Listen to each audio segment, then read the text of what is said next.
And, whoa, look at MAGOO. MAGOO streaks into the... Thorpe's got basketballs. They lock handlebars as they go through, but Thorpe's done. Here comes Bradshaw to the outside of Bale. He takes over the number 2 position, and Bradshaw is not done.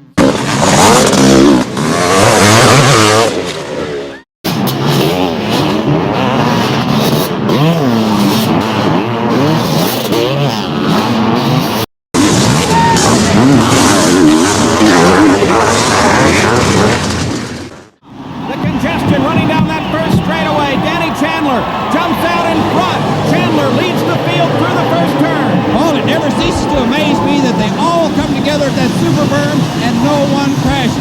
Now Brock Glover pulls alongside Bailey, and Glover moves into third place. Chandler still the lead. Lap number 1 at the Anaheim Stadium Supercross. That's Danny Chandler out in front. Right behind him, his teammate, Phil Larson. They're leading this event. Brock Glover on the Yamaha begins to close now in third. Right behind him is Dave Bailey. There's Chandler.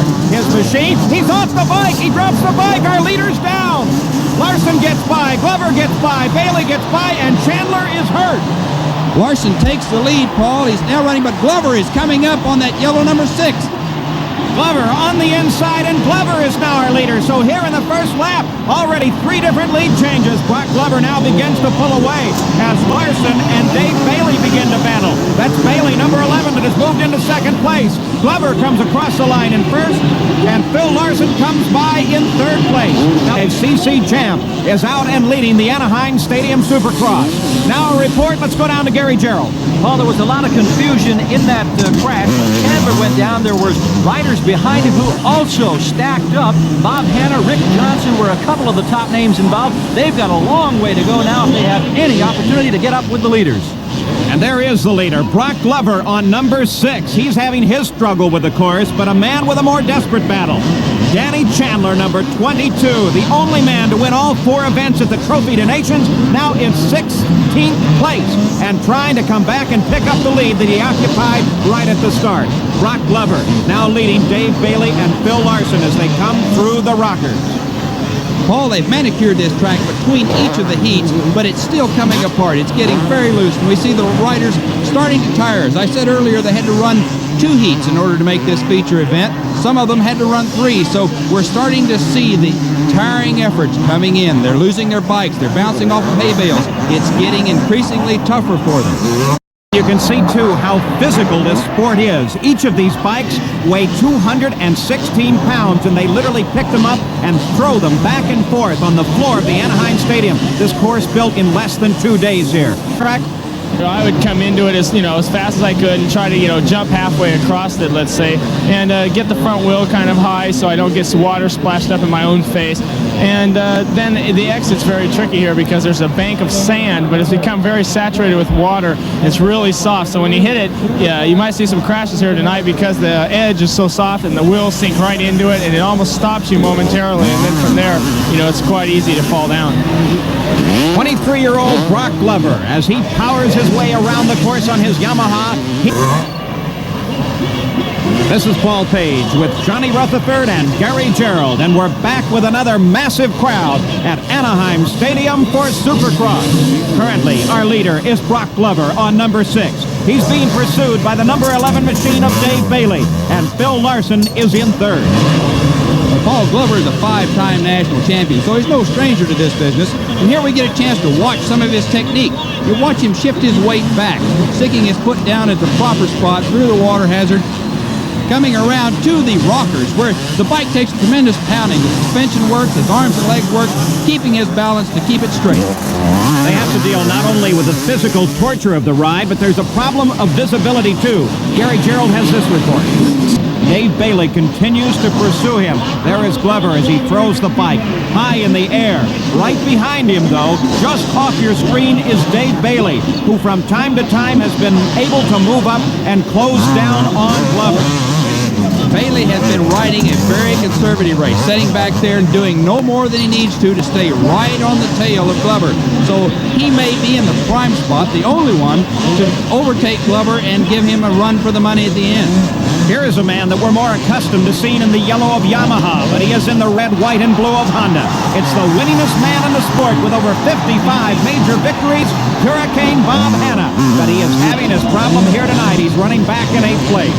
Here are the leaders once again. Brock Glover in number 6. Dave Bailey. Glover's off the bike. Glover is trying to get that bike going, and on the outside, Dave Bailey goes past. Glover is back in 2nd place. Oh, that was incredible. And there again, the Rockers take their toll. You saw Glover riding along, and suddenly the bike took a bounce he wasn't expecting. Off he went, and Bailey goes by. Time moves out in front to lead here at Anaheim Stadium. And he now heads toward Gary Gerald. It was here at the sandpit early in the race that it caused problems for Danny Chandler, Bob Hanna, and others. Dave Bailey has handled it beautifully all night. He's pursuing the first major victory of his career. He's the man they're all chasing right now. Dave Bailey, who was ranked 10th in Supercross last year, but did suffer some injuries. But look at this. Hurricane Hanna is on the charge. Here's the battle for 3rd place. Currently occupied by Larson, but Hanna on number 12 is attacking this course with a vengeance. Right behind him is Kent Howerton, but still well out in front, and now able to expand his lead is Dave Bailey. He is the man that Roger DeCoster got the factory ride for. DeCoster says he is a coming champion, and he is certainly showing that kind of style here. So young Dave Bailey leads. Second is Brock Glover, is Phil Larson. He's being chased by Hurricane Bob Hanna, and Kent Howerton is in 5th place, still in the fight. Boy, these guys have been going at it really tough. You can see the track is loosening up there, Paul, and they're coming around. Hanna's making a move on Larson, coming out of the sand, out of the water trap. But Larson gets back going again. Here comes Howerton up on the outside through the Rockers. He's making a move going by Hanna on the outside. Howerton in pursuit. That's Larson in 3rd. Now Hanna tries Howerton. Hanna is in 4th place. Howerton is in 5th. A tremendous battle for 3rd place. Larson still sitting in 3rd in that terrific fight between Howerton and Hanna. Hanna now in 4th place, sets sail, and is in pursuit of the 3rd place bike ridden by Phil Larson. None of this, of course, though, is bothering our leader, as Dave Bailey has expanded his lead. Bailey is in tremendous physical shape. Honda's in good position. They currently occupy 1st, 3rd, and 4th. And part of the reason is... Paul, down here at the base of the jump with the white flag, you can almost sense the elation building now. And David Bailey, he knows that if he can just keep it on line, avoid a major disaster, he will have won his first major Supercross event. It's almost unheard of. Almost a 20-second lead that Dave Bailey holds over the 2nd place Brock Glover. 3/4 of a lap to go. There's Glover in 2nd place. Just off the screen is Johnny O'Mara, who is as far back as 8th and now has worked his way up to 3rd and is closing on Glover. Dave Bailey heading now through the last several turns and toward victory. There's O'Mara. O'Mara's closing down on Glover. Oh, it's incredible. He has come from so far back, has pushed his way up. He is riding a tremendous race. O'Mara in challenge for 2nd place. Glover trying to hold him off. Mara still closing down. Bailey now sensing victory, heading for the checkered flag. The battle is for 2nd place. Here comes Bailey. The little professor just a few yards now between he and victory in his first ever Supercross. The checkered flag waves for Dave Bailey, number 11, first across the line. We have a